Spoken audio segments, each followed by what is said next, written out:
negativity is hard on your brain. And then it becomes hard on the brains of the people you care about. Pain for any reason activates the suffering pathway, leads to this invasion of ants and negativity, which then the N is nervous tension. Your muscles start to get tense. And if you're holding repressed rage, your muscles are already tense. It's like a little poke and all of a sudden you hurt because you're living with this dynamite. In this episode, Dr. Amen and Tana discuss the effect that pain and trauma can have on your brain health. Your body was created to heal. If 80% of people my age who have no pain have abnormal backs, it could be your body figures out ways around it to heal. The star of Change Your Brain, Change Your Pain is something I developed called the Doom Loop. The Doom Loop is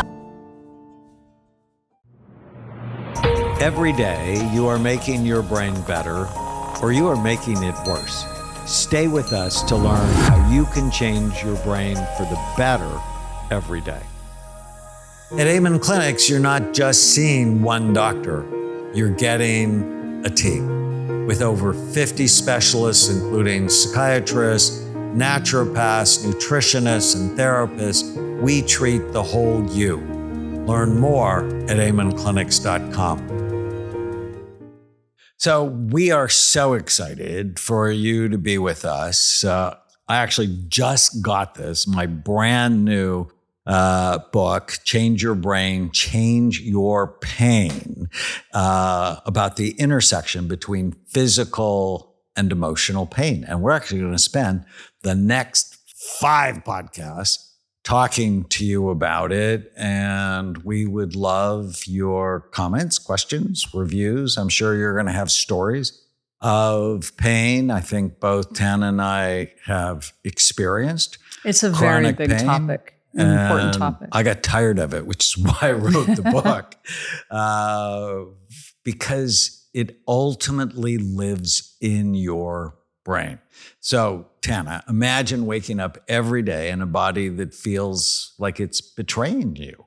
Constant pain that steals your joy, your energy, your life. That's the reality for over 50 million Americans living with chronic pain. And it's not just physical, it's emotional too. Fuels anxiety, depression, even suicide. So on this series of podcasts, we're going to dive deep into Change Your Brain, Change Your Pain, because I wrote it to give you hope, real science-backed hope to break free. So I know you're not a stranger to pain. No, not since I was a child. The doctor was like, we should operate. Yeah. So, I mean, I've had a lot of pain throughout my life, just from multiple surgeries and whatever. But I think the worst pain I've experienced as far as just physical acute pain was when I hurt my back. And I mean, it's the kind of pain that is so debilitating. I couldn't walk and I cried just walking to the bathroom and forget walking up the stairs. I just broke down crying. And I mean, I've got 2 black belts. I've broken bones. I've done all kinds of things. This was not the same thing. And it was so awful. I had to get an epidural. They were going to do surgery. I crushed a disc. It wasn't bulging. It was gone, bone on bone. And there was no way out of it. And they said, there is no coming back from this. You have to get surgery. You can't, it's bone on bone. And I wanted to try everything else first. And so it was pretty wicked. Well, that brings up a really important point. Bone on bone, bulging discs, MRIs that scare the socks off people. And then I read a study that just floored me that 80% of people my age, so I'm 71, 80% of people my age who have no pain at all have abnormal back MRIs, bone on bone, bulging discs. It's stunning. And I'm like, so what does that mean? 70% of people my age have abnormal necks. 60% of people my age have abnormal joints.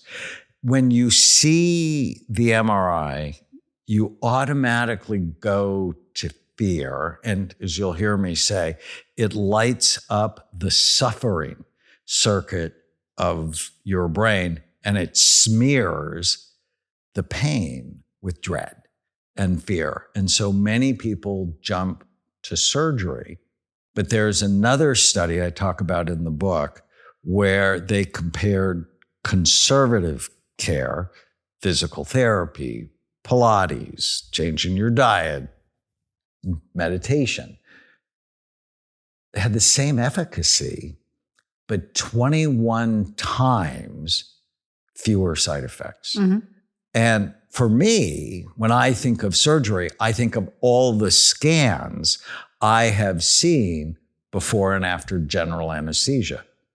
And I'm like, that is not going to be the first thing I think Well, and that's about. not the only thing. There's a high risk to some of those surgeries as far as not so much high risk of, something happening to you, dying, whatever, but with them not being successful or needing a follow-up surgery. There's a high risk. And as a nurse, I had seen a lot of that. So for me, I was in so much pain that I was really, really thinking I was going to follow through with the surgery because I didn't know what to do. But there's that part of my brain that was like, I already know that getting the surgery doesn't guarantee I'm going to feel much better. So that was where I was stuck. And and I wanted to do everything else first. So, I was an infantry medic and I saw a lot of suffering up close. But what really intrigued me, why I wrote Change Your Brain, Change Your Pain, is in 1991, I started looking at the brain with a study called brain SPECT imaging. And suddenly I saw that pain actually begins in the brain. And one of my first pain patients, name was Sam. He was a police officer. He came into the hospital where I worked after a serious suicide attempt. He had 2 wicked car accidents, high-speed chases as a police officer, and ended up with 6 back surgeries on opiates and alcohol. And he felt like he was a shell of himself. And so one night he's like, I just can't take it anymore. And this is not uncommon in chronic pain patients, especially who are suppressing their brain with opiates and alcohol. He got out of bed, went to his garage, turned on his Jeep in a closed garage to kill himself. And his wife she was a light sleeper, ran to the garage, threw open the garage door, screaming, crying, ended up taking him to the hospital. And when I met him, he was a shell. It was almost like not there. And his wife was very upset, and you can imagine.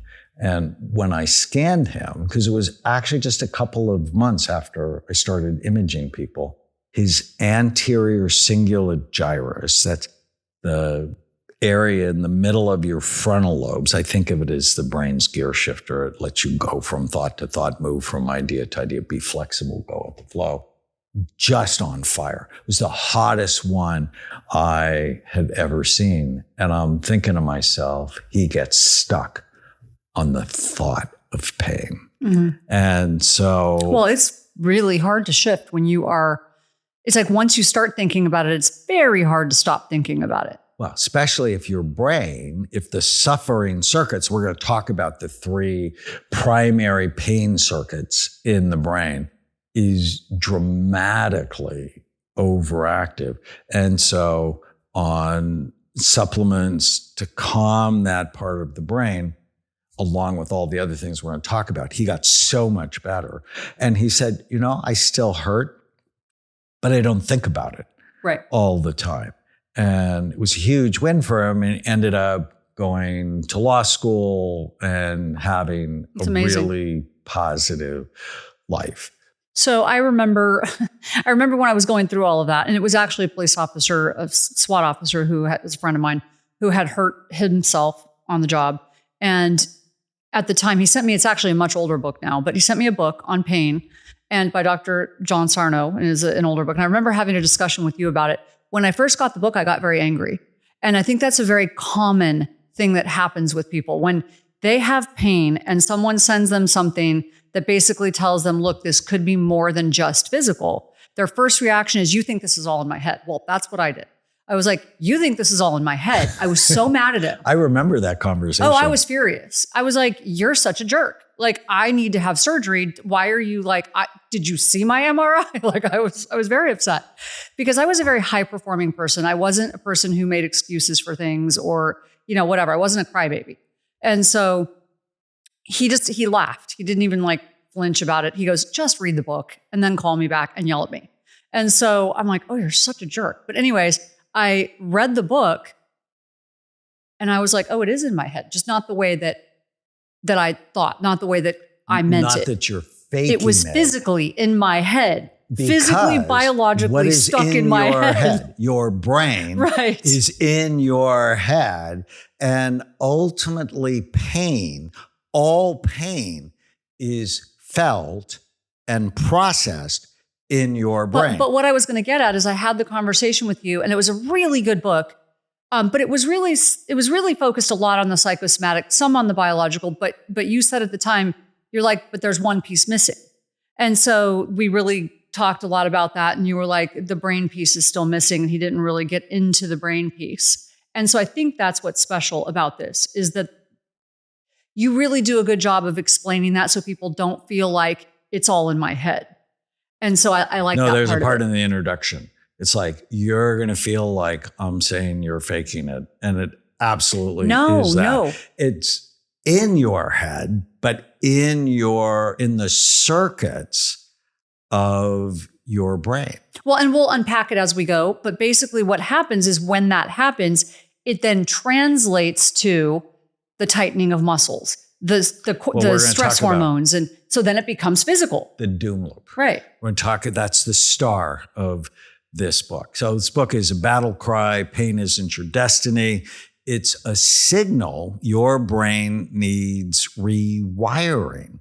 And this is so widespread. Chronic pain costs the US $600 billion a year, more than cancer and heart disease combined. 1 in 5 adults suffer from it. And it's exploding post-pandemic because COVID activates the suffering circuits in your brain. Women are hit the hardest, twice as likely to develop it.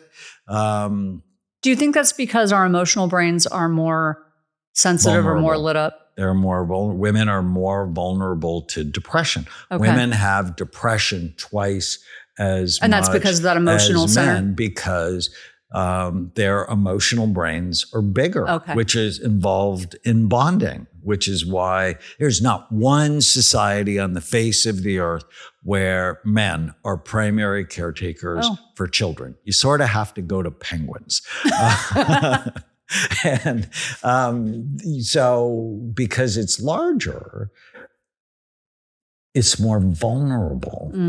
And then you get the hormone cycling, depression and pain are more vulnerable around the onset of puberty, more vulnerable the last week of your cycle, more vulnerable during perimenopause and menopause. So during a time of significant hormonal shifts. But what's I found really interesting is this dance between physical and emotional pain. Pain isn't solo.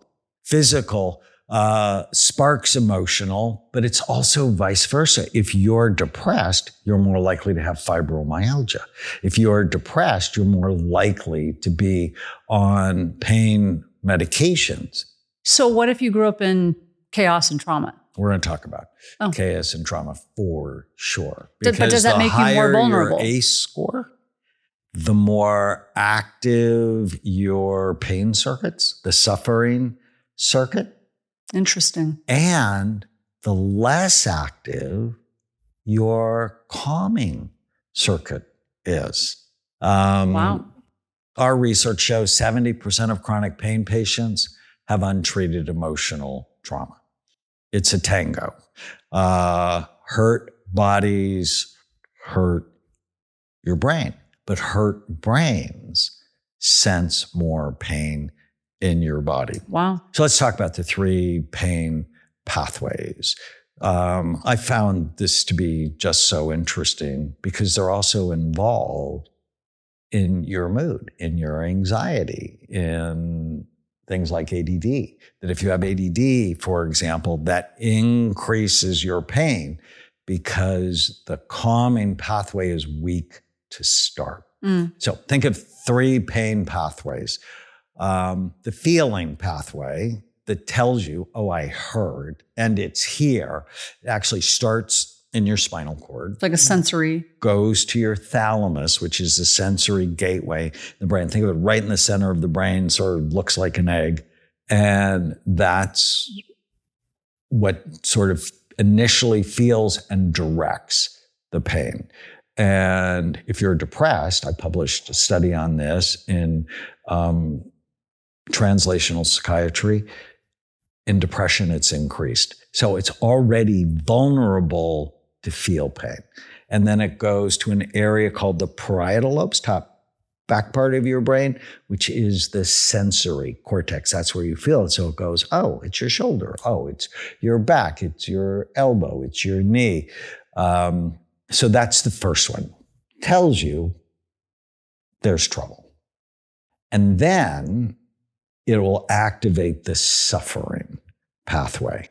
And the suffering pathway, think of the anterior cingulate, brain's gear shifter, and the insular cortex and basal ganglia. So those are the medial or toward the middle structures, but it's like your emotional brain now activates. So if you've already been vulnerable to anxiety, depression, or trauma, as you said, we published this monster study last year on adverse childhood experiences. And the more you have, the more trauma in your childhood, the more active those 3 circuits are. And so you have the feeling pathway, the suffering pathway, and then the third one is the calming pathway. So your prefrontal cortex, front third of your brain, largest in humans and any other animal by far, if it's healthy, it can damp down the pain.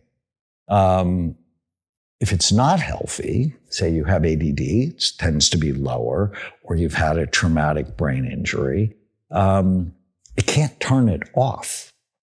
Does that make sense? It does. It's really interesting. And so it's those 3 that dance together. So if your thalamus is already overactive because you struggle with depression, or you had post-COVID inflammation in your brain, if you've had childhood trauma, or you have ADD, pain is going to be harder to control. Over 50 million Americans live with chronic pain, and too many are told there's no hope beyond pills or surgery. My new book, Change Your Brain, Change Your Pain, gives you proven practical steps from the latest neuroscience to calm your brain, heal your mind, and finally feel better physically and emotionally. Pre-order now to receive bonus gifts at changeyourbrainchangeyourpainbook.com. You said something really interesting, though, about the higher your ACE score, the harder it is for your body to sort of calm down that pain, the more pain you're going to feel. What I find so interesting about that is, we know that the higher someone's ACE score is, they're more likely to have 7 of the 10 leading like chronic illnesses that can, and they die earlier, right? So the more chronic. So explain it. So if you, on a scale of 0 to 10, we rate childhood, chronic adverse experiences. These adverse childhood experiences are called ACE scores. Scale of 0 to 10. So you rate them, you take the test, you can go online, take this test. If you're a 4, that's a lot. If you are so a we 6, ask questions about physical abuse, Right. emotional Sexual abuse, sexual abuse, neglect. If you witness your mother being abused, Right, with someone incarcerated. domestic violence, someone Right. incarcerated, someone who had a mental health problem, someone with an addiction, or you just felt unloved. And on a scale of 0 to 10, you're an 8. I'm an 8. So, and I tried to like not be an 8, but I'm an 8. So I was like, I don't want to win this one. Because the reason why is because if you are 4 or higher, you are at risk for 7 of the 10 most common like chronic illnesses. And that really burden our medical system. The leading causes of death. Right, the leading causes of death. But if you are a 6 or higher, you actually die 20 years earlier. But what I was going, and it's really interesting. Wait. So if you have 6 or more, so And if I'm an you 8. grew up in chaos, Right. If you grew up in chaos, the research shows you actually die early. Yeah. But Right. But the reason you die early is partially because I'll it be actually very changes. unhappy if you die early. Right. No. And when I learned this is when I became really interested in it because I'm like, I'm not okay with that. But it changes your brain development and you get stuck in fight or flight and it flips on that cortisol response. You're always looking for the tiger around the corner. Well, that constant stress, hormone just coursing through your body, it actually triggers all of these processes that lead to chronic illness and early death. So it's not good for you. But what I just was getting at with your book, what I thought was so interesting is you said the higher your score, the harder it is to sort of calm the pain down. And I thought that was so interesting because I don't think pain is one of the things that they talk about with your high ACE score, but it should be. Yeah, no, there's research on ACEs and pain and the higher. But it's not one of those your 10. ACEs. It's not one of the 10, Right. For sure. Now, when we think about pain on all of our work, so those who follow us know we talk about the 4 circles, that they're biological causes and solutions to pain. They're psychological causes. This is where people go, no, that's not me. I just hurt. Give me my drugs. But it's true. They're psychological causes. They're social causes. One of the biggest causes of pain is emotional instability in a relationship where the attachment is strained or broken, that will trigger pain syndromes. And there's spiritual causes to pain. And in the book, I write about moral injuries. So for example, during the pandemic, there were moral injuries. I had patients who were so furious about the government lockdowns, for example, that it just didn't fit. Or nurses who were forced to work in the middle of the pandemic. Whatever your values were, ICU, you got pushed on. It was so hard for them. Mm-hmm. So always think about biological, psychological, social, spiritual causes of pain and solutions to pain, because people who have a deep sense of meaning and purpose, they do better when they have pain syndromes than people who don't. Right. And when it's all about me, I'm much more likely to hurt than if my life is not just about me, Right. that it's about other people. Well, and we've all had those experiences where we're so focused on something like pain in our life, like we've got something very painful happening, physical pain. And then something happens that distracts you that's an emergency. It's like critical. I have to focus on this. It's something with your kids. It's something with, there's like something you have to do and you forget about the pain. I mean, I know even in the worst of my pain that has happened where I'm like, I didn't feel the pain for that period. And then all of a sudden that whatever that crisis or situation was is over and I'm back to feeling the pain. And I started thinking, I'm like, well, if I could figure out how to not feel the pain for that moment or those moments, how do I extend that? Like, how do I make that last longer?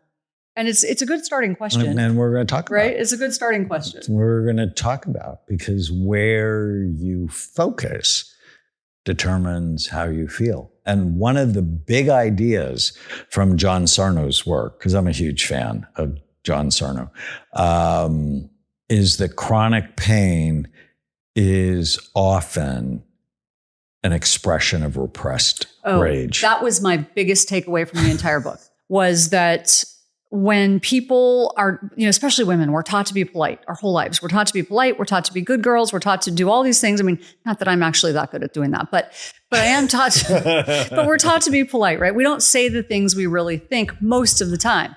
So, the more that you have been taught that, the better you are at keeping those thoughts and feelings inside.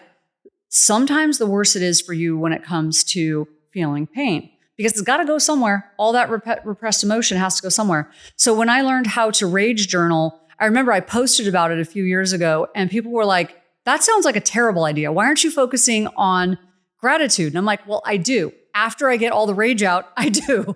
But when I really learned how to let that go, and it's not an easy thing to do. When you first start doing it, it feels very foreign. It's like, I shouldn't be saying this out loud. I shouldn't be writing it. I feel like a bad person. You're looking over your shoulder. Is anybody going to see this? So get it out and then shred it or burn it or whatever, because no one should see those things, because those are the thoughts you want out that are awful. And so we're going to talk about this in detail. But since you brought it up, Sarno talks about goodness. Right.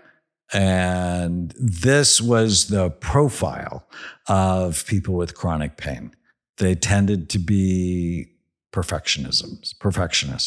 He said goodism, feeling that this is a must, self-sacrificing, overly conscientious, guilt, low self-esteem, feeling responsible for others, not standing up for yourself, putting extra pressure on yourself. So if you think of those things, what do they do to your muscles? They tighten them. Right.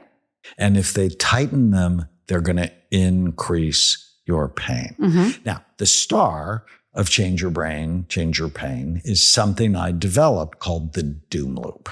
And the doom loop is what gets you into pain and perpetuates the pain. So let me talk about it. And then in the beginning of the next podcast, we'll talk about the relief loop. So the doom loop is with an acronym I like, PAIN HQ. So it's pain for any reason: biological, psychological, social, spiritual. So you got 2 black belts in karate, and it was probably physical trauma, but also mixed with a high ACE score. And there was a lot going on in our lives. Some stress, having, in your family.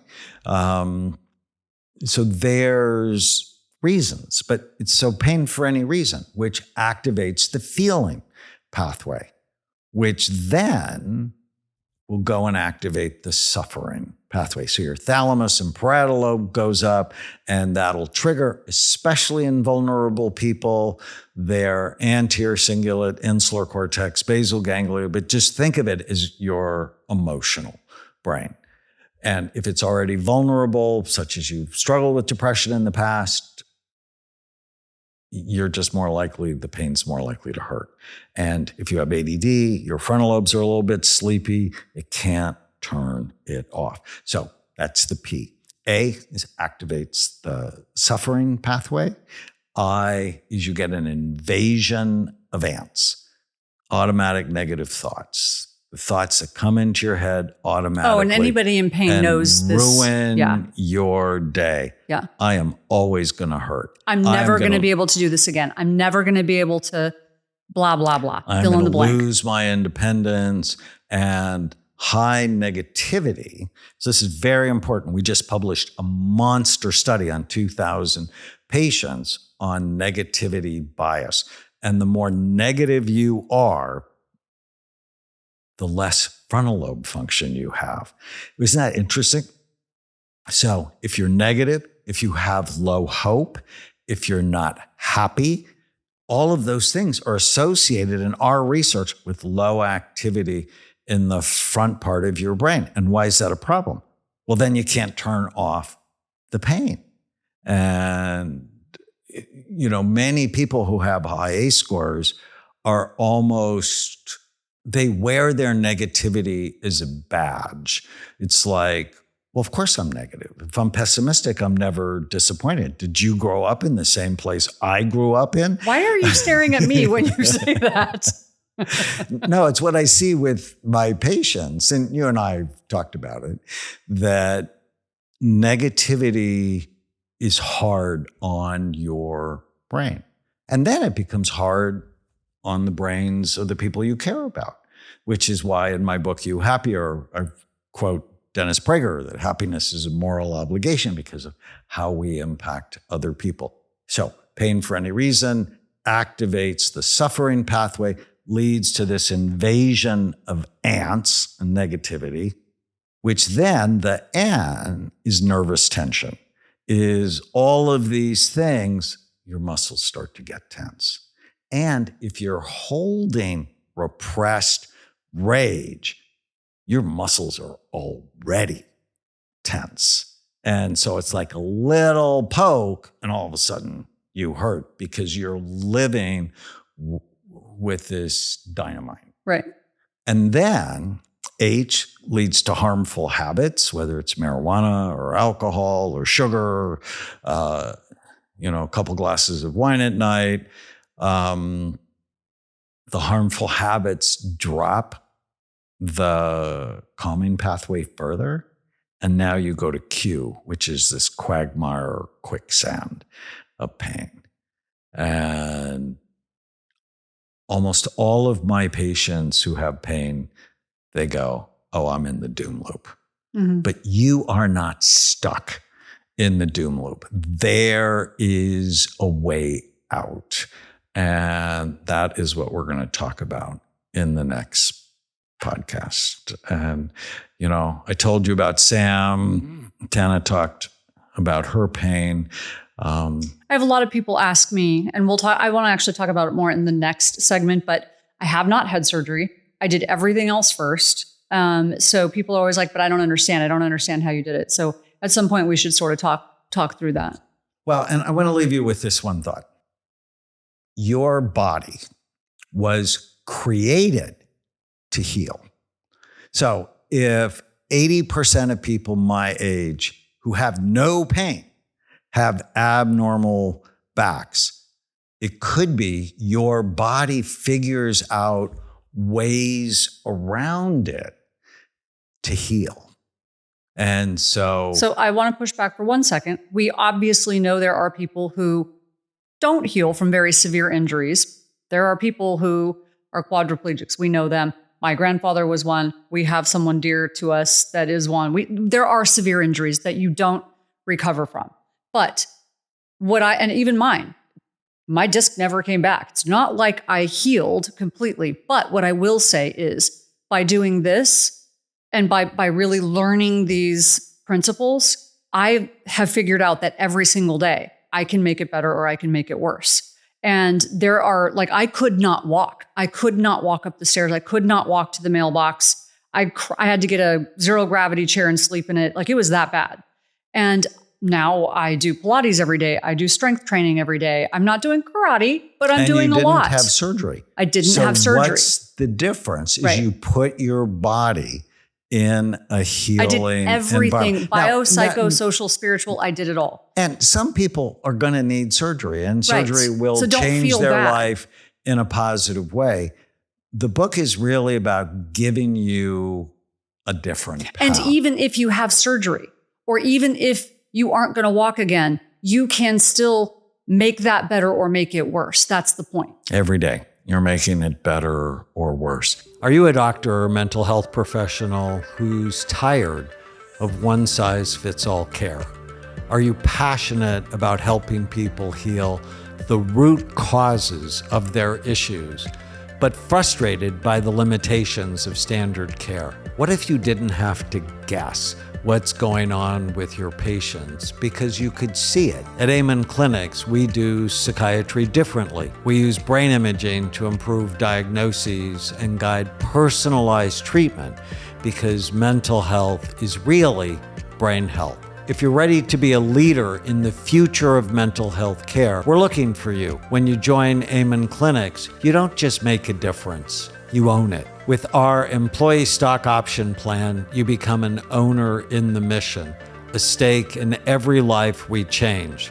This is your invitation to be a healer, a brain health warrior, a pioneer. Join us. Let's end mental illness by creating a revolution in brain health together. Change Your Brain, Change Your Pain is out December 2nd. You can pre-order the book. And if you pre-order the book until the book is out, you have 4 free gifts that starts with an online 30-day course that I do on the book. So like 5-7 minutes every day, just giving you the big steps to master the relief loop, which we'll talk about. You'll also get a supplement from BrainMD, one of my favorite ones, Brain Curcumins, that decreases inflammation and one of the best studied supplements to help fight inflammation and pain. Tana talked about journaling. You'll also get my Emotional Freedom Journal to journal your way to release some of the rage and help you with pain, and my hypnosis audios. We'll talk about hypnosis and how much I love it. So if you go to Change Your Brain, Change Your Pain book.com, you can unlock these gifts just by showing us that you pre-ordered the book anywhere great books are sold. Stay with us, leave us a comment, question, or review, subscribe. We are grateful for you.